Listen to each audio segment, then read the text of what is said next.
Are you coming to the tree where they strung up a man? They say murder three. Strange things that happen here. How stranger would it be if we met at midnight in the hanging tree? Welcome to Strange Things, broadcasting from the Arkanasa Radio Studios in Laredo, Texas.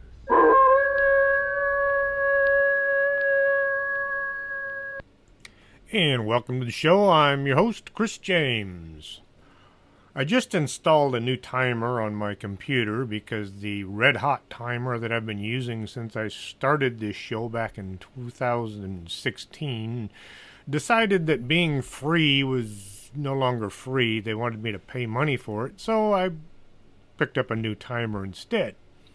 Now, in about 59 minutes and 30 seconds, it's going to run out, and I have no idea if it's going to make noise or not. So, if all of a sudden there's some clamor in the background, it's just my new timer. Hopefully nothing will happen, but won't know for another 59 minutes. Tonight, we're going to be talking about mass disappearances. Now, I've already done several shows in the past about people who have disappeared. Tonight, we're going to talk about groups that have disappeared. People vanish all the time. They disappear while on their own or sometimes within sight of their friends. You'd think the best way to not vanish would be to stay in a group. Safety in numbers. Or maybe not. I've done all these shows, and each and every time I've done one, it has a major creep factor, reading about all these people that vanished without a trace. It got even creepier when I was doing this show. So, sit back, relax, and try to enjoy what I'm about to talk about. Way, way back in time, back when Rome ruled most of the Middle East and Europe, they knew how to destroy their enemies. They had come up with the saying, "To live in peace, you must prepare for war." And boy, were they. They had invented a thing called a ballista that could launch a spear 500 yards. That's 5 times the length of a football field. It was considered the equivalent of the modern-day sniper rifle. There you are, preparing to fight with the Roman army. You're looking out across the valley at them, who were positioned way over there, and all of a sudden a giant spear comes out of nowhere and sticks you to a tree. Nobody saw it coming, literally. The Greek phalanx would line up, holding spears out in a wall of sharp, pointy weapons. The first line would all be holding big, round shields. The row of soldiers immediately behind would be armed with long spears that stuck out several feet past the line of shields. This row was backed up by 3 other rows, all holding long spears, pointed out towards the enemy. 4 layers of spears all pointed in the same direction. It was nearly impossible to get through such a mass. Any army charging this wall of spears would wind up being impaled. That would hurt. Until the Romans came on the scene. The Romans used that great big shield which was made out of plywood. A lot of people don't realize this. It was lightweight and extremely hard. Then, they were armed with a short sword called a gladius. The Romans would march right up to the first bunch of spear points, and as the spear points would make contact with the shields, all of the soldiers would turn about 45 degrees and then continue marching. The oblong shield would push the spears to the side, trapping the Greek soldiers in the middle as the spear shafts all were being forced together. Then, as the Romans got in close enough, they used the gladius to poke and chop, kind of making it hard on the enemy. Each Roman legion was arranged in the same configuration. A soldier could go from one camp to another and know exactly where everything was. He knew where the mess tent was. He knew where the commanding officer's tent was. He knew where the latrine was, which sometimes that was a really good idea to know. Every single camp was exactly the same. The soldiers trained to the exact same guidelines. So each and every army would work side by side, knowing exactly what the others were going to do. A spear is both a fighting weapon and a throwing weapon. The trouble is, if you throw a spear at your enemy, they can throw it right back at you. So the Romans built a spear that when it hit, the spear point would bend, making it unusable by the enemy. And now, and for just a bit of a rant. I hear people use the word decimate for the wrong reason. To decimate has nothing to do with total destruction. Just think about the word decimal. In the Roman army, you never turned and ran during battle. Any military unit accused of cowardice, mutiny, or not holding their own in battle would be sentenced to decimation. A Roman military unit of 100 men was a century. The soldiers would be divided into groups of 10. One man from each group would be chosen at random, and then the other 9 had to beat him to death with sticks. The Latin word for decimation actually means to remove a tenth. These men lived together. They worked together. These were their comrades, their friends. And now they had to kill one of their own. This is why Roman soldiers always did their best in battle. As the Roman army would conquer territory, the people living there would become part of Rome. Not citizens, but subjects. Roman soldiers would be from every country under the empire. The 9th Roman legion was from Spain. In 43 AD, Rome invaded what is now the British Isles. To maintain order and see to it the taxes were collected, the 9th Legion was sent to Britannia. A legion was 6,000 men, depending on how long ago they were in combat. If they had just come out of combat, steps would be taken to replace any missing men. The 9th Legion was made up of battle-hardened men who had seen action in Germany, Greece, and Africa. They had been briefly disbanded for a while and then called back up to take down the rebellion of Sextus Pompeius in Sicily. You gotta love those Latin names. The thing about soldiers, they do what they're supposed to do just about all the time. People don't join the military with hopes of leading some kind of a rebellion or being a slacker. So when Caesar said go to Britannia, the 9th went. Roman soldiers did a lot more than march around killing people. They built roads, fortifications, new weapons. A part of the army's training was what was called the 20 Roman Mile March, which was actually 18.4 miles. They had to finish it in 5 hours, carrying a full pack of weapons, their shield, food rations, a cooking pot, a short spade, along with all of their personal possessions. I remember that day the team had to do a 6-mile march with full kit. I was so glad to be the medic. I was in the rear with the gear. I treated a bunch of nasty atomic-looking blisters that day. I don't think the men appreciated the treatment for blisters, but hey, it was their feet, not mine. Back in Britannia, the Ninth Legion got busy doing what they were there to do.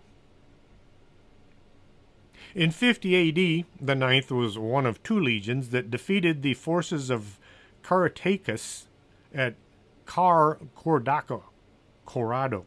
Yeah, it's one of those Latin names. Caradoc. That's why the names in England are so hard to pronounce, I think.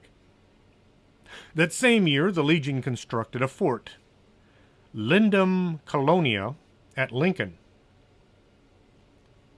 The Ninth suffered some serious defeat under Quintus Petilius in the rebellion of Boudicca, the 61 AD, and they had to be reinforced with legionnaires from Germania. Around 71 AD, they constructed a new fort in York.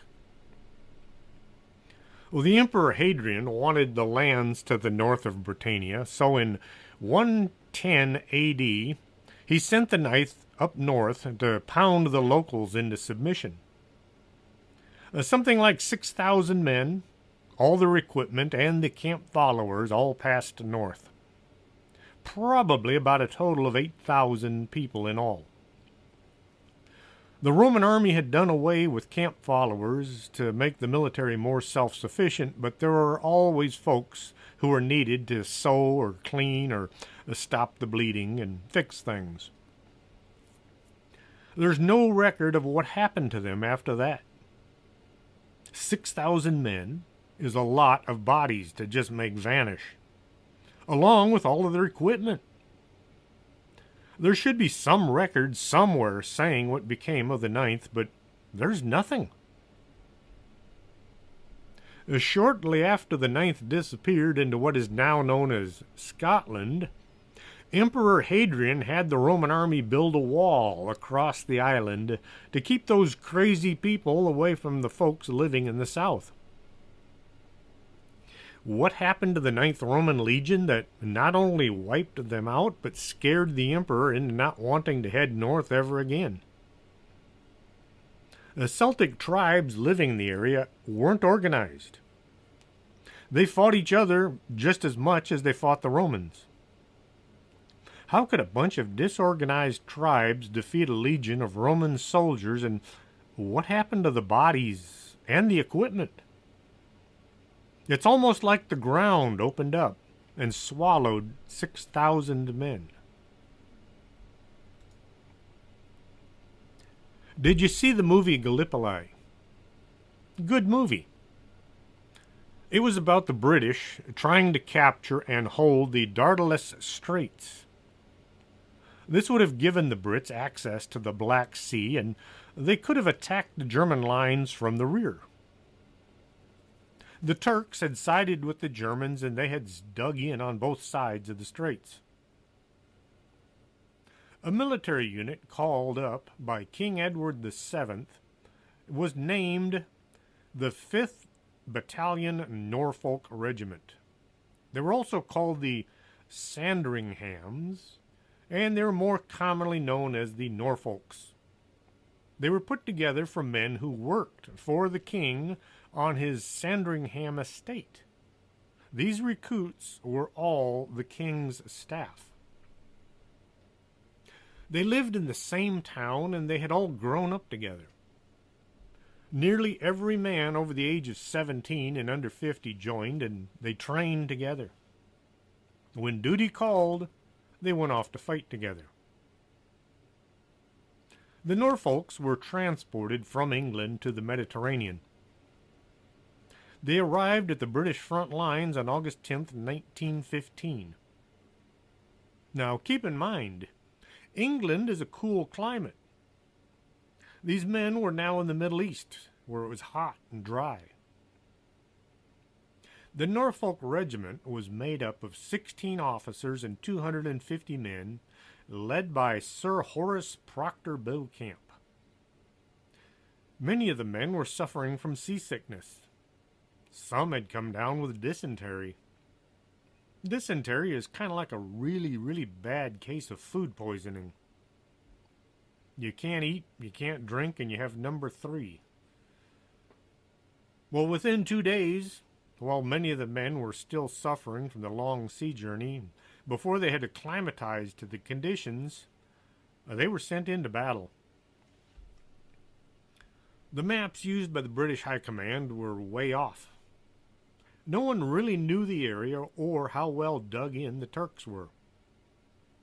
There was a lack of drinking water and not nearly enough supplies. The Norfolks were under the impression that they were going to attack a village called Anafartasaga. Now try saying that without laughing. Anafartasaga. That's the name of the town. They had no idea that the Turks were dug in, and they had been there their entire lives, so they were used to the conditions. Anafartasaga. God, who comes up with these names?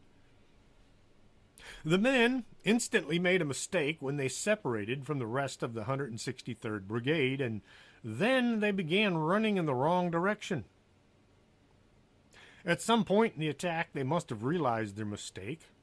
When you look right and you look left and you don't see any of your fellow soldiers, you kind of realize you're on your own.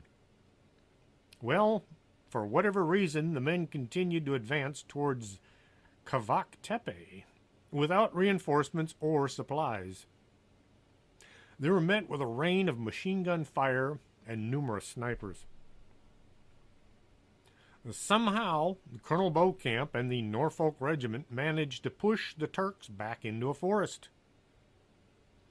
Artillery fire from the British rear lines had started the woods on fire. Well, the Norfolks continued into the burning forest.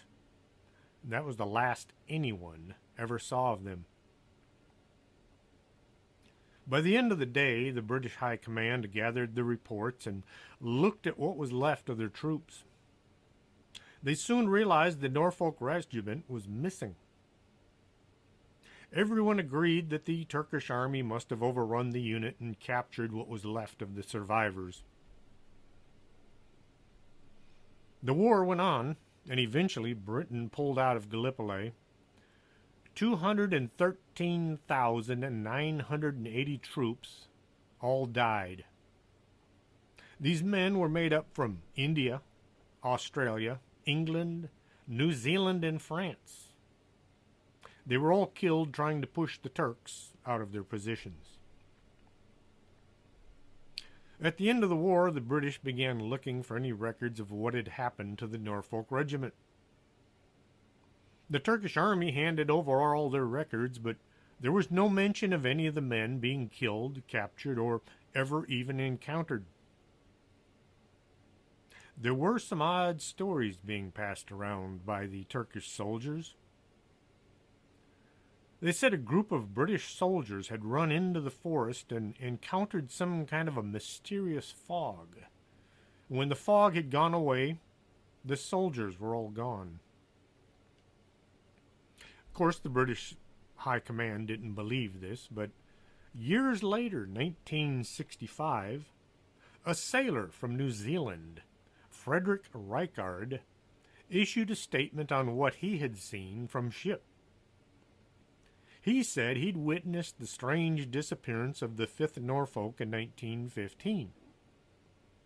He and 3 other sailors watched as a bunch of strange clouds had formed above the Norfolk position. As they watched, one of these clouds looked as if it settled to the ground, covering the soldiers in a mist. The cloud was on the ground for about an hour, and then it kind of lifted back up into the sky and disappeared. Once the sailors could see the forest where the Norfolk had been, there was nobody there. To this day, no one has found any record of the men in the Norfolk Regiment being killed or captured. No remains have ever been found, and none of their equipment has ever been found. 266 men charged into battle, and vanished.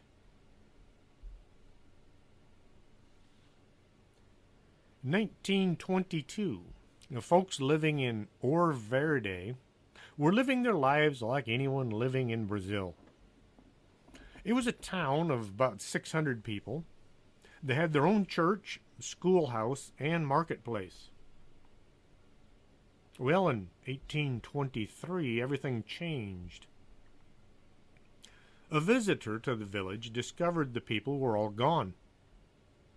It looked as if everyone had just walked out of town without bothering to take personal possessions or leaving behind any clue as to why they left or where they were going. The authorities were notified and a house-to-house search was begun. Everything looked as if the occupants had just stepped out and they'd be right back any minute. In the schoolhouse, they found a note scrawled on the blackboard. It said, "There is no salvation." Laying on the floor was a pistol with one spent round. The pistol had been fired the day before, and there was no blood and there was no bullet hole anywhere in the building. The searchers began to look outside the village, hoping to find some indication of where the villagers had gone, but there were no clues to be found. A theory was thrown out that the folks had run from their homes to avoid contact with rebel forces in the forest around town. Had this been the case, where did they run to? Even years later, the relatives of the missing villagers had not seen or heard from any of them. How could 600 people all vanish without leaving behind a trace? Why have none of them ever turned back up? To this day, the answer of the disappearance of Ouro Verde is still unknown.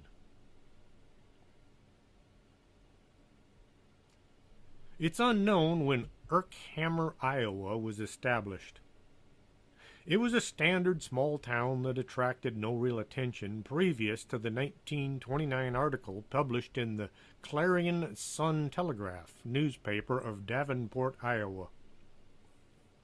According to the article, two very strange things had recently happened in regards to the town of Herkimer.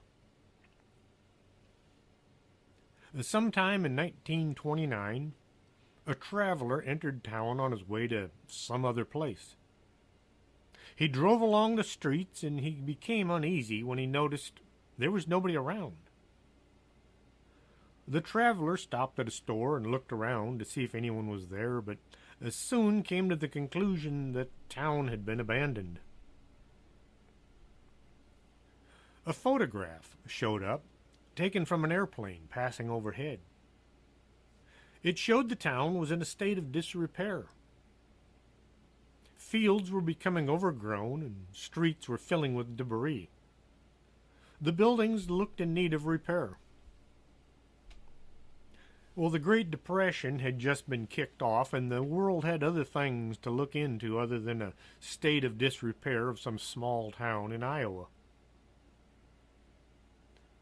A driver stopped at the local gas station to fill up, only to run out of gas just a short time later. When he tried to walk back into town, he couldn't find it.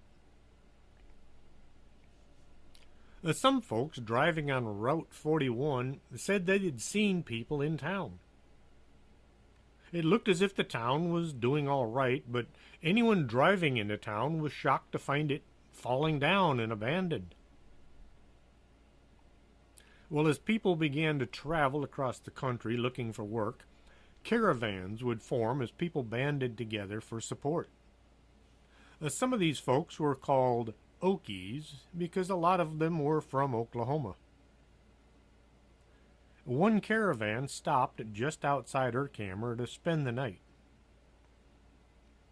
A few of the men went into town to see if they could beg or borrow food from the night. When they arrived in town, they found the stairs going into the store would vanish as they tried to step on them. They could see the building, but they couldn't step into it. After many attempts to enter, the men gave up and returned to the caravan without any supplies. Their fellow travelers didn't believe them, so a second group entered town, only to have the same results. The caravan packed up in the middle of the night and left for a safer location.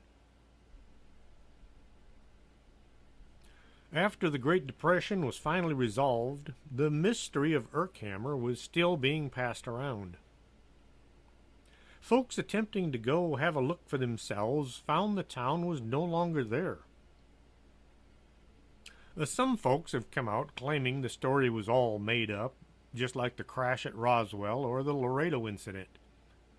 They say the town never existed and the story was made up on a slow news day. I searched and I found just as many people saying the story of Urkhammer is true as those who say it is not. The world being such a strange place, I wouldn't be surprised if this story weren't true.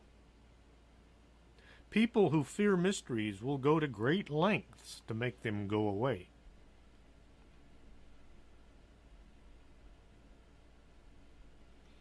Now I'm going to take a pause right here and play a couple of commercials so that I can do the next part of the show without having to stop. I don't want to interrupt right in the middle of it, so don't go away. We'll be right back after this. You're listening to Arkanasa Radio.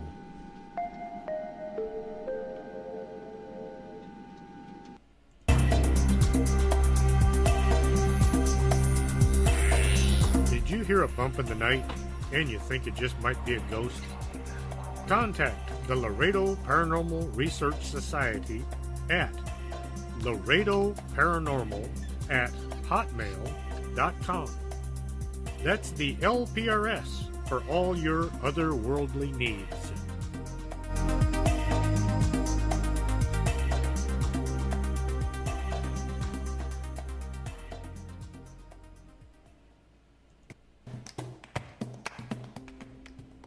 Coffee, nectar of the gods. And at the Organic Man Coffee Trike, you'll find coffee made the right way, one delicious cup at a time. Stop on by 4501 McPherson, Suite number 9. And remember, life is too short to drink bad coffee.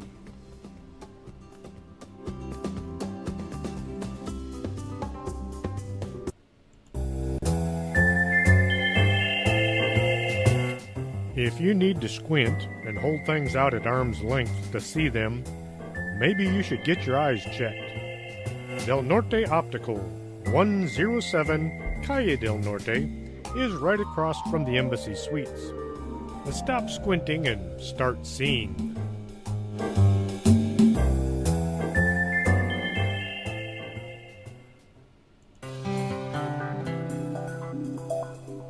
Are you taking care of your skin? Or are you going to wait and see how time treats you?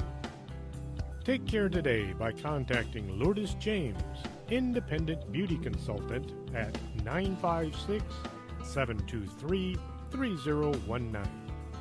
Don't let time get the best of you.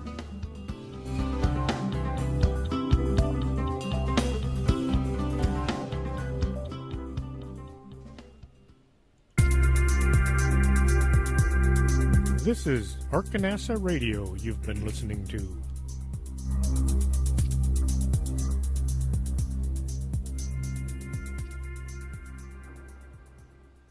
And welcome back to the show. The Cyclops was launched on May 7th, 1910 by William Cramp and Sons of Philadelphia and placed into service on November 7th, 1910. With Lieutenant Commander George Worley in command. Worley had originally jumped ship back in 1878 under his real name, Johann Friedrich Weichmann. He was from Hanover, Germany. He changed his name and then he managed to receive a commission in the Navy Reserve. And things weren't quite so carefully documented back then. The Cyclops sailed under the Naval Auxiliary Service Atlantic Fleet. She was a collier, which meant the ship carried coal. Back then, ships burned coal to create steam. A ship could only travel as far as its coal supply lasted, so the idea of a supply ship carrying nothing but coal was a good idea. These colliers had a very distinct look to them. Most ships which had more than one funnel or smokestack had them lined up, one in front of the other. The Cyclops had a funnel set side by side. There was a huge steel superstructure amidship used to move coal from the hold to the ships they were servicing. The bridge was set up above the deck on 4 steel legs, and there were 4 enormous towers that kind of resembled antennae mounted on the bridge and the rear of the structure. The Cyclops voyaged to the Baltic from May to July 1911, supplying the 2nd Division ships. 1912, she returned to Norfolk, Virginia, and then operated along the East Coast from Newport, Rhode Island to the Caribbean, servicing the fleet once more. During the American-Mexican War, when the United States Navy occupied Veracruz, Mexico, and the Cyclops was called on to supply ships patrolling the coast of Mexico. When the United States entered World War I, Cyclops was commissioned in May 1917, with Lieutenant Commander George Worley being activated as a naval officer. The Cyclops crossed the Atlantic several times, sailed along the east coast of the United States and South America. The ship sailed from Rio de Janeiro on February 16, 1918, carrying 306 crewmen and passengers. They made a brief entry into Salvador February 20th, then 2 days later departed for Baltimore, Maryland, with no stops scheduled. They were carrying manganese ore.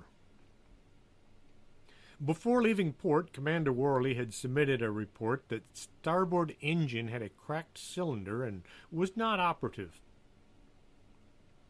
One report claimed the Cyclops had been overloaded when it left Rio de Janeiro, but the Navy report states the ship was loaded correctly and in good enough condition to sail to Baltimore using just 1 engine. The Cyclops was not due in Baltimore until March 13th. There was no way of tracking the ship's progress. A ship would sometimes run into a storm, or they'd be running late for whatever reason. It wasn't until the Cyclops was reported as overdue that the Navy sent out a call for other ships to keep an eye out for the collier. Shortly, it was determined the Cyclops was missing, and a full-bore search began. The ships passing through the route of travel never found any sign of the Cyclops. No lifeboats, no life preservers, no wooden debris, even though the Cyclops, being a steel ship, it still had tons of wood for decking and stairs and flooring. The interior of the ship was all wood, even though the superstructure was metal. Something should have floated. The Navy decided the Cyclops must have been fired on by a submarine and sunk without sending out a distress call. Wireless transmission meant a radio message in the form of Morse code could be broadcast to just about anywhere on the planet. Because there was only 1 channel being used, a distress signal had to be developed to make sending it out quick and easy, and so it didn't have to be translated. SOS was chosen because it was simple. It did not stand for Save Our Ship or Save Our Souls. It was just 3 easily recognized letters. At the end of World War I, Germany had no record of any of its subs sinking any colliers along the U.S. coast. The Navy listed the Cyclops as missing. Its last known position was inside the Bermuda Triangle. Following her fitting and shakedown, the Proteus steamed out of Norfolk, Virginia on November 11, 1913, on the first of 4 runs to Veracruz to supply coal to battleships and cruisers of the Atlantic Fleet off of Mexico. William Cramp and Sons of Philadelphia used the same set of blueprints for the Proteus as they had used to build the Cyclops. The 2 ships were identical. Sailing again from Norfolk on September 25, 1914, Proteus supplied coal, oil, and men, and stores for ships of the Atlantic Fleet at Rio de Janeiro and Montevideo. Assigned to the Naval Overseas Transport Service, she operated between Norfolk, Boston, and New York City for several years. In the aftermath of World War I, Proteus cruised from Norfolk to replenish the U.S. fleet in the Caribbean. Crossing the Panama Canal 4 times, she delivered fuel and stores to Pearl Harbor in 1920 and to Callao, Peru in 1921. She was decommissioned at Norfolk on March 25, 1924, and remained inactive until her name was struck from the Naval Vessel Registry December 5, 1940. The ship was then sold to the Saginaw Terminal Limited of Montreal, Quebec on March 8, 1941, and began operating in the Canadian Merchant Navy under the command of Master Walter Henry Miller. Proteus would sail from Canada to South America and back, carrying coal and other heavy loads used in the manufacture of steel. Proteus was lost at sea, along with its 58-man crew, to unknown causes sometime after November 23, 1941. Being a Canadian registered ship, the Proteus was at risk of being torpedoed by the Germans. German records show no U-boat claimed for this vessel. Once again, it being a collier, it would have been very distinct look, and it would have been easily identified. The last known position for the Proteus was in the Bermuda Triangle as well. The USS Nereus was one of 4 Proteus-class colliers built for the United States Navy before World War I. The builders William Cramp and Sons of Philadelphia had used the exact same blueprints once again. Named for Nereus, an aquatic deity from Greek mythology, she was the 2nd U.S. naval vessel to bear the name. If you follow Navy doings, the reuse of names is as common as bad food and long hours. Detached from Naval Overseas Transportation Service on September 12, 1919, Nereus served as the Atlantic Fleet until being decommissioned at Norfolk on June 30, 1922. The Aluminum Company of Canada bought the Nereus on February 27, 1941, and Nereus began operating out of Montreal, carrying bauxite from the Caribbean to aluminum plants in the United States and Canada. Her master was John Thomas Bennett of the Canadian Merchant Navy. Nereus was lost at sea sometime after December 10, 1941, while steaming from St. Thomas in the Virgin Islands, following the same route her sister ship, the Cyclops, had disappeared on, with ore destined to make aluminum for Allied aircraft. There were 236 men on board when it vanished. Nereus was presumed sunk after being torpedoed by a German U-boat, but once again, there are no German U-boat claims for this vessel. If you were a U-boat commander and you sunk a ship, you made a note of it in the logbook, and you sent out a radio message. You wanted to get credit for this. This is how you got promoted and advanced your career. Yet, no one claimed any of these 3 ships that all went missing in the Bermuda Triangle. 600 men and 3 ships all vanished without a trace. There was a 4th ship in the Proteus class, but it had been converted as an aircraft carrier and, well, it didn't disappear ever.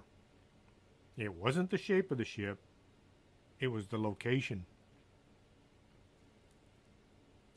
A baffling case of an entire military force vanishing happened in China in 1937. This was during the Second Sino-Japanese War. In China, they referred to themselves as being Han, as in the Han Dynasty. In Latin, Han comes out as Sino. I don't know how that works out, but it works out. So instead of calling it the China-Japanese War, they call it the Sino-Japanese War. Why is Han translated to Latin, but Japan isn't? I don't make these rules up. The war is known as the War of Resistance against Japan by the Chinese. After the Boxer Rebellion, all the countries with interests in China were allowed to maintain small military forces in China to keep their delegates and companies safe. Each country had a few hundred men, but Japan kept sending in more and more soldiers, saying they were just there to keep their embassies and companies safe. Soon, Japan had a large enough force to push most of the Chinese military out of Manchuria. Well, Japan and China were set up on either side of the Marco Polo Bridge. Japan was occupying a large portion of China, and the bridge was the only means of crossing the Yangtze River. Japan kept sending in more men to guard their side of the river. China complained about this buildup, but Japan ignored them, and none of the other countries were concerned because, hey, it was China, and they all had their own interests at heart. Well, the Japanese commander began firing on the Chinese troops, and this led to more Chinese troops being sent to reinforce their position. One thing led to another, and soon an all-out war had broken out. To keep the Japanese out of Nanjing, which is now called Nanking, Colonel Li Fu-hsien sent up a defensive force along the Chinese side of the Marco Polo Bridge. 3,000 heavily armed men, along with artillery and machine guns, was placed along a 2-mile stretch of the river. Once the army was in place, the fortifications built, the colonel returned to his bunker for the night. In the morning, the colonel was woke by a messenger who said they couldn't make contact with the units along the river. Colonel Li Fu-hsien sent a squad to the river to see why all the communications were down. The squad returned and told him the men were all gone. The equipment was still in place. The machine guns were there along with the artillery. Everything was ready for battle, except there was no one to do the fighting. There was no sign of a mass exodus. It looked as if the men had simply vanished in the night. Men were sent out to the outposts stationed on all sides of the defensive line to find out what had happened. None of the soldiers in the outposts knew what had happened. In the middle of the night, 3,000 men had walked away from their positions without making a sound, and they had left everything behind. With no one to stop them, the Japanese army crossed the bridge and invaded Nanking. Once the city was in the hands, the Japanese army went into a frenzy of murder and rape. 300,000 civilians were killed. When Japan finally surrendered, a search was taken of their records to see if maybe the Japanese had had something to do with all of those Chinese soldiers vanishing. nothing was ever found. It was as if the 3,000 soldiers had never existed. Once more in China, 1945, a train left from Guangdong, China, en route to Shanghai. It's about an 880-mile trip. Due to the conditions of the tracks and the engine, the trip might have taken all day, 10 to 20 hours. The scheduling was more of a guess than anything else because, well, there was a war on and you couldn't exactly guarantee you'd arrive when you were supposed to. There were a few hundred people on the train, but there's no record of exactly how many. The train failed to arrive on schedule, so the trainmaster sent a crew south to see if there had been a breakdown or maybe there was some kind of trouble with the tracks. The crew traveled from Shanghai all the way to Guangdong without encountering the train. The tracks were fine and there was no place to hide a train along the way. The war was still on, but Japan had moved into a defensive posture and they were trying to hold on to what little they still had. There was no sign of a derailment, and if there had been a derailment, there would have been a train on its side to find. Nothing. The train, along with over 200 passengers, was simply gone. To this day, there has been no answer to this disappearance.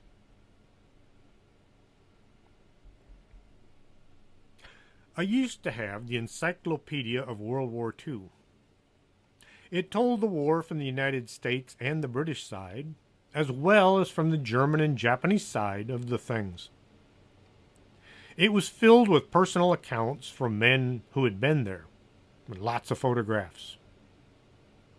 I read the whole thing, and then one day I drove to Corpus Christi and sold my set at the used bookstore. A few months later, Fred, the IT guy from work, handed me a bookmark that I'd left in the last volume. It was a deposit slip from my bank. He had bought the set of books while visiting Corpus Christi, and he found my bookmark.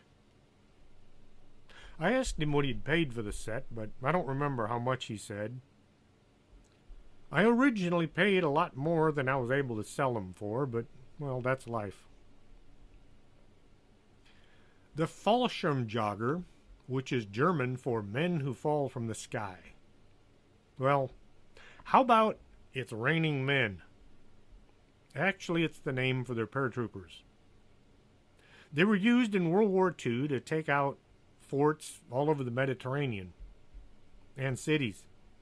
They would literally drop out of the sky and then hold a position until reinforcements could arrive. These were some very tough cookies. Towards the end of the war, Germany was falling short on everything. Things like parachutes. In a bid to see how this problem could be overcome, the Germans tried experimenting with prisoners to see how far they could survive a drop and how slow the plane had to be traveling. Lots of prisoners were thrown from the backs of airplanes to find the magic height and the right speed. As the war was slowly grinding down, the paratroopers took off in a desperate mission to stop the Allies. I don't know exactly how many men were in the division, but those who took off that night, just a guesstimate, I would say 15,000, none of them have ever been found. The troops did their duty and jumped from an airplane in the dead of night into the mountainous area in order to sneak up on the Allies. At the end of the war, the Fallschirmjäger had 43,896 enlisted men and 889 officers, all listed as missing. Now, I know not all of these were at the end of the war, but an entire division jumped into the night and have never been found. Not a piece of equipment. I'd say this was a mass disappearance as well.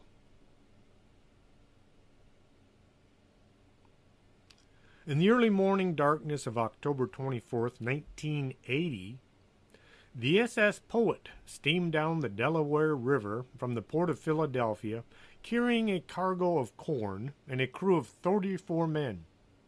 They were en route for Port Said, Egypt. The skipper, Leroy Warren of Bel Air, Maryland, had logged 41 years at sea, and many of his crew were similarly well trained. The 522-foot ship had originally been built in 1944 as a troop transport during World War II. It had made 2 trips before being placed into mothballs for the next 20 years. In 1965, the ship was purchased and refitted. Its name was changed to Port Mar. It sailed from the Far East to the United States, hauling ore for the Bethlehem Steel Company. Now, sailors are the most superstitious people on earth, more so than even pilots. It is said to be bad luck to change a ship's name. This superstition goes back a long time and is even mentioned in the classic novel Treasure Island, in which Long John Silver says, "What a ship is christened, so let her stay. Arr." Most of what folks think they know about pirates comes from the book Treasure Island, which, let's face it, it was fiction. Tales abound of captains renaming their ships in a moment of self-importance, having met with a tragic watery end. Legend says that when every ship is christened, its name goes into a ledger of the deep, which is maintained by Neptune, also known as Poseidon. Renaming a ship or a boat means you're trying to slip something past the gods, and you might be punished for your deviousness. The 100-foot-long Amazon was registered in Parisboro in June 10th, 1861. In 1868, Richard W. Haynes bought the Amazon, and then he renamed it the Mary Celeste. Do I have to tell you what happened next? Well, back to the Port Mar. The 522-foot vessel was purchased in 1979 by the Hawaiian Eugenio Corporation, owned by Henry J. Bannabell Company. The ship was given another overhaul, and then it was renamed the Poet. Being an old ship, it had its problems. Well, the Coast Guard inspected it, and they found no reason it couldn't be placed into service. The crew knew what they were doing, and the ship was loaded and set out for Egypt. Its last communication was a brief message as it sailed past Cape Henlopen, Delaware. It was just a routine message at 8:30 a.m., October 24th. The next day there was a small freak storm with about 30-foot seas and winds gusting to 60 knots. It welled up in the North Atlantic. In its years at sea, the Poet had survived far worse. The ship was seaworthy and the crew was well trained. The Poet was due to arrive in Egypt on November 9th. When it didn't arrive, the company waited 9 more days before sending out calls asking if any ships had seen the Poet. When there were no sighting reports, the Coast Guard was finally notified and an all-out search begun. There was nothing to show that the ship had gone down. An extensive search involving up to 9 aircraft, covering a total of 393,000 square miles over 10 days, failed to find so much as a life raft or a piece of debris to mark the passage of the Poet. Did the ship, which had passed Coast Guard inspections, sink? And if so, how and where? Why did the ship fail to signal its distress? And why did the owner wait 9 days to report it was missing? A Marine Board of Investigation was convened, but they came up with no answers. The families of the crews all blamed the owner for some kind of complicity, but no one could find any reason for the ship disappearing other than speculation. There are several folks who try to place the poet in the Bermuda Triangle. If you look at a map, you can see the route from Delaware to Egypt doesn't go near the Bermuda Triangle. If you look at a globe, the Bermuda Triangle is nowhere near the route of travel. The poet would have had to make a huge deviation in order to enter the triangle. The reason the Titanic was sailing through an ice field, the reason the poet was sailing through the North Atlantic is because of the shape of the Earth. It's the shortest route between the U.S. and the Mediterranean, or England. No, it vanished without a trace, but it cannot be added to the ships that all vanished in the Bermuda Triangle. So how many people have to be involved to classify as a mass disappearance? I include this one because it was recent and it was weird. According to the Australian Maritime Safety Authority, a CAS 2 departed from Arley Beach April 15, 2007, and was heading for Townsville, Queensland on the leg of a journey that was to take it around northern Australia to Western Australia. The first indication there was a problem came April 18th when a helicopter reported spotting the CAS 2 adrift in the vicinity of the Great Barrier Reef and that its crew were potentially in distress. April 20th, maritime authorities caught up with the boat and managed to board it. They found the three-man crew missing in circumstances which were described as very strange. Everything was normal. There was just no sign of the crew. John Hall of the Queensland Emergency Management Office said, in a statement delivered on the day of the boarding, officials with the Queensland Emergency Management Office revealed that the boat was in serviceable condition and it was laid out as if the crew were still on board. Food and flatware were set out on the table. A laptop computer was set up and turned on, and the engine was still running. Officials also confirmed that the boat's emergency system, including its radio and GPS, were fully functional, and that it still had its full complement of life jackets. There was even a small boat still hoisted on the stern of the boat, and the anchor was up. The only signs that were out of the ordinary, other than the disappearance of the crew, was one of the boat's sails had been shredded. The CAS 2 was towed into Townsville port for forensic examination.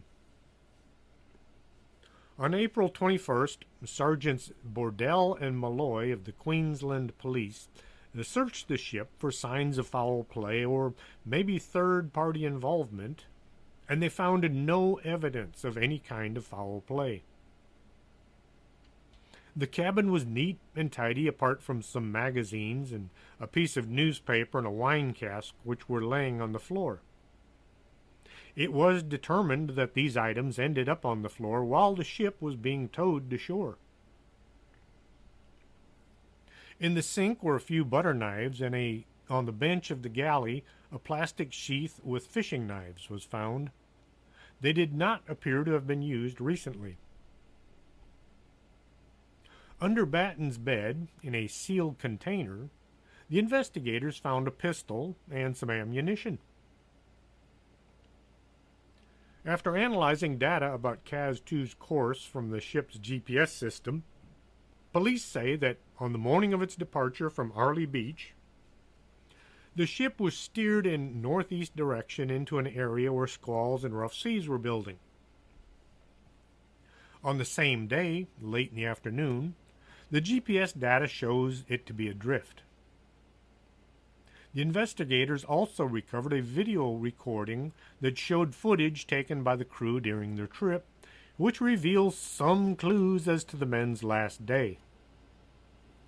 The last footage, filmed by James Tunstead on April 15th at about 10:05 a.m., shortly before the men disappeared, showed that Batten was at the helm steering the boat. Peter Tunstead was shown sitting on the aft stairway of the boat fishing. Aha! Now I know what the... Oh, that didn't help. Yep, that was my recorder that I mentioned an hour ago. Now I know what to look for. I'm going to have to figure out how to turn that off. Or maybe I'll just leave it on. It was kind of funny. Not really. Kind of annoying. Anyway. There was a long white rope trailing behind the boat. Nobody knows why. It may have just been a line that needed tending.